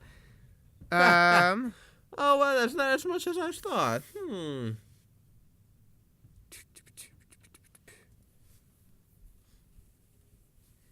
All right. I think I'm going to give up at this point. All right, good stuff. Give up. Good stuff. Give up. Oh, wait, here's one. Good. Geez. I found a great one. Awesome. Oh, okay. This is a comment on my... Oh, wait. Oh, great. I've got 2 comments. 2 great hate comments. I finally found something good. All right. Both of these are on my Marvel Cinematic Universe Analyzed video. Jones061 says, this kid seems like an a-hole! ! Exclamation point, exclamation point, exclamation point, exclamation point, exclamation point. What the F? What the F have you ever created of any note? Even this vid you made kinda sucks. The speakers are the best part of the vid! Exclamation point, exclamation point, exclamation point. You're disrespectful, kid! Exclamation point, exclamation point, exclamation point, exclamation point, exclamation point, exclamation point, exclamation point, exclamation point. What video is this on? This is the MCU Analyzed video. Oh my God, yeah. You're disrespectful, kid, is my favorite comment of the day. Because apparently having opinions means that you are disrespectful. You're disrespecting my opinions by having opinions. What am I supposed to be respecting? Like Marvel movies? I don't know. Here's a comment from Ali Lampkin. Or Lampkin. Okay. The second Incredible Hulk was good. Iron Man 1, 2, 3 was good. Thor 1, 2 was good. Your opinion is your own, and everybody from what I remembered was very satisfied about the movies. Look at the money they made on what you called flops. You might be looking for ratings. This literally has no periods or exclamation points or comments or anything. It's one long sentence. Okay. I'm gonna read it like that. Beautiful. The second Incredible Hulk was good. Iron Man 1, 2, 3 was good. Thor 1, 2 was good. Your opinion is your own, and everybody from what I remembered was very satisfied about the movies. Look at the money they made on what you call flops. You might be looking for ratings. I don't know what your deal is, but you are kind of wrong. No, you're wrong. What? But you are kind of wrong. No, you're wrong about most of your observations. But continue If bashing movies cause you think they're bad, have fun. What? My man. I think Allie Lumpkin is 6. I think it is a 6-year-old child. Cold. Hey, I think people really do underestimate. Hulk? I think they're referencing the fact that there was the 2003 version, and then they made it in 2008. Yeah. I think people underestimate the fact that most people who you see commenting dumb crap on the internet are probably children. Yeah. And this is like, I'm totally skipping over all the comments on my Lego Batman movie sucks video, right? Yeah. The satire one. Remember how, I mean, we've talked about this 1,000 times. Oh, yeah. I made that video that was satire about how the Lego Batman movie sucks, even though I loved it. And now, even to this day, I get probably a few comments a day about how I'm an idiot because I thought the Lego Batman movie, quote unquote, sucked. Wow, that's amazing. That is amazing. Oh, this is good. You're not interesting this is from Orion Pax 13. You're not interesting and are not experienced enough about these characters and cinema. Just some blog kid. Got him. Got him good. Man, got him. Really got him. Sit down, boy. This is the Marvel Cinematic Universe Analyzed video again. The reason I have so many comments on that is because it's the video that has the most views of the past year or so. Yeah. And admittedly, like, I'm not going to pretend that video is like the best thing ever. The reviews in it are pretty surface level. Like, and I really couldn't have done it any other way because it was an 1.5-hour review already. It would have been very hard to delve super deep into every film and analyze them, Sure. That's what Film Workshop is for, hopefully, but... Yeah, definitely. People, like, that's... So, when people criticize this movie, or criticize that video fairly, I don't think they're wrong. It's not my greatest video. Sure. But at the same time, like, I did spend, like, 2 months making it, so... You gotta defend it, kind of. Gotta defend it a little bit. Yeah. But, I think I'm gonna put the criticism, just some blog kid, in my bio on Twitter. Just some blog kid, that's great. Retank the Smiler says, "Oh, kid, stop doing this. You're bad at it." Oh, got him. That was on the MCU Cry me video. a river, sonny boy. Oh, here's one of the people who didn't watch the Blade Runner video. He says, "Oh, piss off. Go be offended somewhere else." Which, British? to be fair, if it was about how the video was sexist, or about how the movie was sexist, I would have commented that as well. Yeah. But I would have watched the video to see if it really was about Definitely. Oh, jeez, people. People these days, am I right? People these days. Oh, here's one. He gives a time code on my MCU video. Oh. Okay, this kid has his head up his butt. Iron Man 2, a B-list character? Are you stupid or high? Thanks for that hardcore opinion of yours, man. He's commenting on the thing that I said in that review where I said that Marvel took a mostly B-list character and turned him into an A-list character, and now he's their most popular. Yeah. And I'm right. Yeah. Iron Man was popular, but in the mainstream, he was never an A-list character. Like, no. Everyone in the mainstream public knew about Spider-Man. Like, he was one of the most popular superheroes, up there with Superman and Batman. For sure. Nobody in the mainstream, people in comic books did, but nobody in the mainstream world knew who Iron Man was until 2008. Okay? That's what I meant, and I'm right. Okay, then. Oh, man. Jeez, man. This section is really just a chance for me to yell at commenters, isn't it? It's awful. I feel so bad. You've got nowhere else to vent your rage, though. I've got to vent the rage, man. Vent the rage. It just bottles up inside. It does. Yeah, I think that's it. We can end now. Yes, please. Get me out of this misery. Whew, get out of the misery. So, pick of the week. Pick of the week. Did you watch anything this week, Hitchcock? Anything of note? Did I? I feel maybe you did. Letterboxd. Oh, yeah. No, I didn't. Nothing? No, I haven't seen anything since Thor. Maybe you can talk about The Gifted? I haven't watched The Gifted yet. Oh, yeah. I don't have anything. What have you thought of The Gifted so far, though, of the episodes you've watched? It's jolly. It is jolly. I've only watched, the first 3 episodes? 4 episodes? I haven't watched think. the past 2. Yeah. So. How did I not watch the movie? I swear you were going to watch something last night. You didn't? No. No? I decided just to chill. Oh, man. I couldn't figure out what to watch. I watched bits and pieces of Tron Legacy. Oh, good.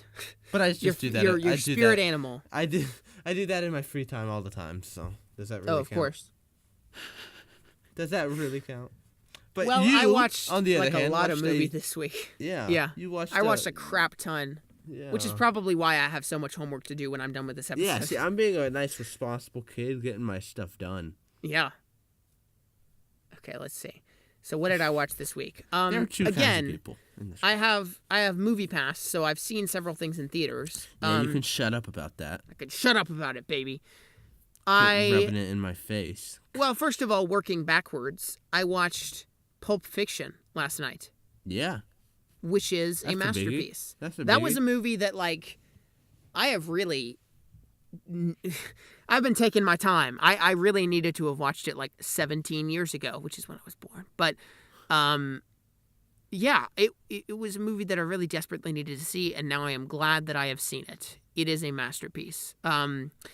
Like, everything about it is just so insanely detailed and succinct. I mean, it's one of those movies that, like, you could watch many, many times and get new details and meaning out of. And I watched some video essays last night breaking down certain things, and I was like, this is brilliant, you know? Cool. But beyond that, just from a simpler perspective, like, it's just a brilliantly engaging and captivating and entertaining movie in the way that Quentin Tarantino is great with dialogue, and all the conversations that the characters have in this movie feel, in the one sense, extremely, like, real and, like, down to earth, and, like, man, this sounds like just two guys talking, you know? It sounds like two friends, you know?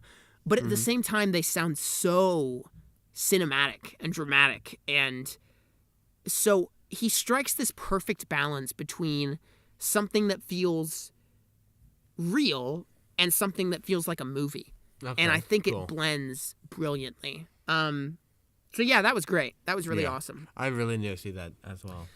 I also watched... What else? What else did I watch? All right, here we go. I also watched the Meyerowitz Stories, which was a movie that starred Ben Stiller and Adam Sandler and Dustin Hoffman. And it's a Netflix original, and it was very good as well. I gave it a 3.5 on Letterboxd, which is now a pretty high rating for me. Sure. Yeah, it was really great. It was really well acted. Basically, it's about Adam Sandler and Ben Stiller are stepbrothers, and their father is Dustin Hoffman, and he's kind of like getting old, and so they end up sort of meeting back up together around their father, and it was very, very funny, and they're both two very funny people, but also very dramatic. And, like, I'd never seen... I know Adam Sandler has been in a lot of movies that are dramatic, but this was the first one that I'd personally seen where he was so emotional, and he's great. Like, I want to see him in more serious stuff because he was really good. So that was great. I saw Okja, which is another Netflix original. Yeah, Netflix original. Yeah. I feel like I've been, like, really milking the Netflix thing recently. I've realized that there are a lot of movies on Netflix that I could just watch on a whim, and I haven't.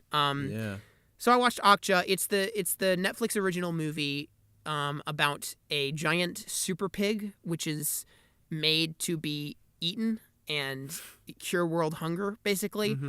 And it's kind of like E.T. if E.T. had a animal cruelty message. And for me, I think an even bigger part of the message of the film was how violence is inherent in everything.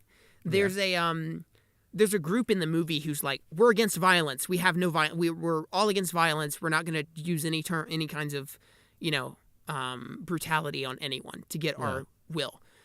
But as the film goes on, you realize that it's really like everything will always descend into punching in the end, you know? Yeah. And the effects are great, and the little girl is great. It's good. It was good. I gave it a 7 out of 10 on Letterboxd. Cool. Last 2 movies to talk about, man. Oh, jeez. I'm losing my voice here. You saw a ton this week. I did. I saw Murder on the Orient Express. Yeah? Which I'm not going to talk about too much because it was just mediocre. It was fun, It's... Kenneth Branagh is great in the lead role, but almost everyone else is kind of wasted. Spare for Johnny Depp and Daisy Ridley, who are both good. And it's just kind of energyless. Like, it's just, there's nothing driving about it. Yeah. Now, the other thing that I saw this week, which is personally my favorite thing I saw this week, is Lady Bird. Lady Bird. You saw that, didn't you? Yeah, I got an early screening to Lady Bird, which is this indie movie. It's released by A24, and it's coming out, or technically it's out now, but not in many places. I think the release is expanding to a wide release at the end of this month, around Thanksgiving. But so I got an early screening of it. We got there. We almost didn't get seats, me and my dad, but we did. And it was fantastic. I loved it. It was one of these movies that it's extremely relatable and specific. So I think I read an article about this. There's something to be said for how certain things can be relatable in how unrelatable they are, if that makes sense. So, like, if you made a movie about a girl who goes to regular school and has regular friends, and everything about the movie is made to be like, man, isn't this just like your life? It would feel distant and fake. But if you made a movie where everything is specific, I go to this specific school, I have this type of friend who has this weird quirk, I have a lot of weird quirks, I like these weirdly specific things, then it feels more relatable, oddly. So the more specific you get, the more broad it gets. Because people go, I like a weird thing too, you know? Yeah. So instead of being broad, you be narrow, and that makes it broader, oddly. That's weird, yeah. So that's all to say, that's kind of what Lady Bird is like. I feel like it's some very specific life experiences, but it feels very relatable and broad and universal. Saoirse Ronan is fantastic. It really takes like lots of the tropes of high school movies that we've seen before and expands upon them and makes them more emotional and dramatic and developed, which I really liked. Yeah, I feel like there's a lot more to say about it than I am right now. It's set during the early 2000s, which I really like because there just aren't that many movies set during then. That's a really weird time to set it. Yeah. Exactly. Like it's almost really like a period piece set in the early 2000s. That's like so weird. It's got computers from the early 2000s. People are just starting to use cell phones in the movie and being suspicious of them. What else? The aftermath of 9/11 is a big part of it. Like that's always on the TV, is the George Bush talking about terrorism and everything. So it's really cool. Again, like oddly specific, but somehow universal. You know. But yeah, it's a movie that really explores home and relationships with family, and I loved every second of it. It was just delightful. It's very funny. Is it? But also very emotional. And I was kind of on the edge of my seat the whole time. Like, there was never a moment where I was like, man, this is unengaging. Like, when I was watching Thor today, I kind of leaned on my hand. Zoned out a little bit. Zoned out a bit in some scenes. With this, I was engaged the whole time. That's cool. So, yeah, it was great. I hope people go see it when it comes out. It's already apparently breaking box office records for limited releases, meaning like it's only in like 3 theaters or whatever, but out of those theaters it made more money than most movies do in 3 theaters. And it's got 100% on Rotten Tomatoes, so that's a big deal. Out of like 50 critics or something like that. Hopefully I'll be able to see that for sure. Yeah, it's really, really good. Maybe we'll be able to do a full on review of it. Yeah. So that's about it. My voice is literally dead. You've seen a lot of movies this weekend. I promised somebody that I would send them some lines for a brick film that I would voice in, and now I feel so tired and exhausted. Boogers. And I've got a video to record from my French class today that I've got to go do after this. Great. Oh, no. I'm chilling, man. I'm chilling the rest of my day. Hitchcock is so chill. Man, this has been a long episode. It has been. All right. Where can people find us on social media, Hitchcock? I'm at nerd_stream7 on whatever. Everything. Everything. Instagram, Twitter. Facebook. Oh, okay. Are you really nerd_stream7 on Facebook? No. Didn't think so. Is Facebook even still a thing? No, it's not. It's faded into oblivion. It really has, though. It's really only used by your crazy uncle who posts political things on it. Yeah. And that wasn't... I didn't mean your crazy uncle. Yeah. I just meant general crazy uncles. The group of crazy uncles. Yeah. Yes. Yeah, Drew is nerd_stream7. I am at Blockbusted Pod on Twitter and Houston Productions 1 on Instagram. If you would like to support the show on Patreon, then you can go to patreon.com/Houston Productions 1. And then also we have... I am sponsored. Houston Productions 1 is sponsored by T-Blocks. And if you go to tblocks.com and enter the promo code HoustonTBX, then you get, I think it's 10% off your entire order, which they send you a mystery t-shirt every month. So that's really cool. And they're like pop culture related and whatever. Nice. I'm too tired to elaborate, but it's cool. Yes. It's really cool. Good stuff. Houston TBX at the checkout. Yeah, that's it, right? You made a website this week?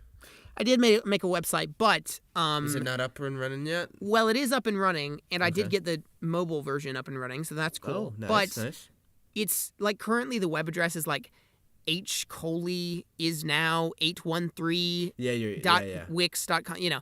Uh-huh. So if I wanted it to be something like HoustonProductions1.com, I'd have to buy that domain, which I'm too broke for right now. Ooh, cold. I've got to start paying for car insurance, Hitchcock. Can you believe that? I gotta get a freaking job, man. I'm broke as heck right now. Yeah, me too. Life hits you. When life hits you hard. Life comes at you fast. Before this episode ends, I want to apologize if my roasts of commenters on YouTube come across as arrogant. But I also want to be real, and in reality, I think it's funny. So, you know, I want to be authentic, man. I mean, are you saying those people roasting you in the way that they aren't arrogant? Oh, yeah. I don't know. I get some arrogance from them. I don't know. Yeah, probably. Anyway. Next week, Justice League, right? I gotta get tickets for that. Shoot. I'm just going to use my movie pass and hope that there are seats. I'm not going to go to the reserved seats. Yeah, theater. well, some people don't have a movie pass, okay? Hitchcock, you need to get a movie pass. It's great. I need money first. Yeah, true. I got a parking ticket this week. Really? Yeah. For how much? $40. Oh my gosh. Are you going to pay it? No. I'm currently trying to appeal it because it was one of those things where I parked in the spot and I looked at the number and it was like a 9, but it was a 9 that looked like an 8, you know? Oh, like right. That kind of font. So I typed in the number 1388 and paid for 1388, but I was parked in 1389. Yeah. So I'm like, I ain't paying for this, guys. I still haven't heard back, so I don't know if I'm gonna be in trouble or what. But well, if your next podcast episode is from jail, we'll know why. Yes, it'll be very eventful, won't it? Oh man! All right, say your classic catchphrase, Hitchcock. Phrases is #wingit. Yes. Forever and always. Oh man. What even is this, guys? We'll see you next week for the League of Justice. All right. Bye. I dig it.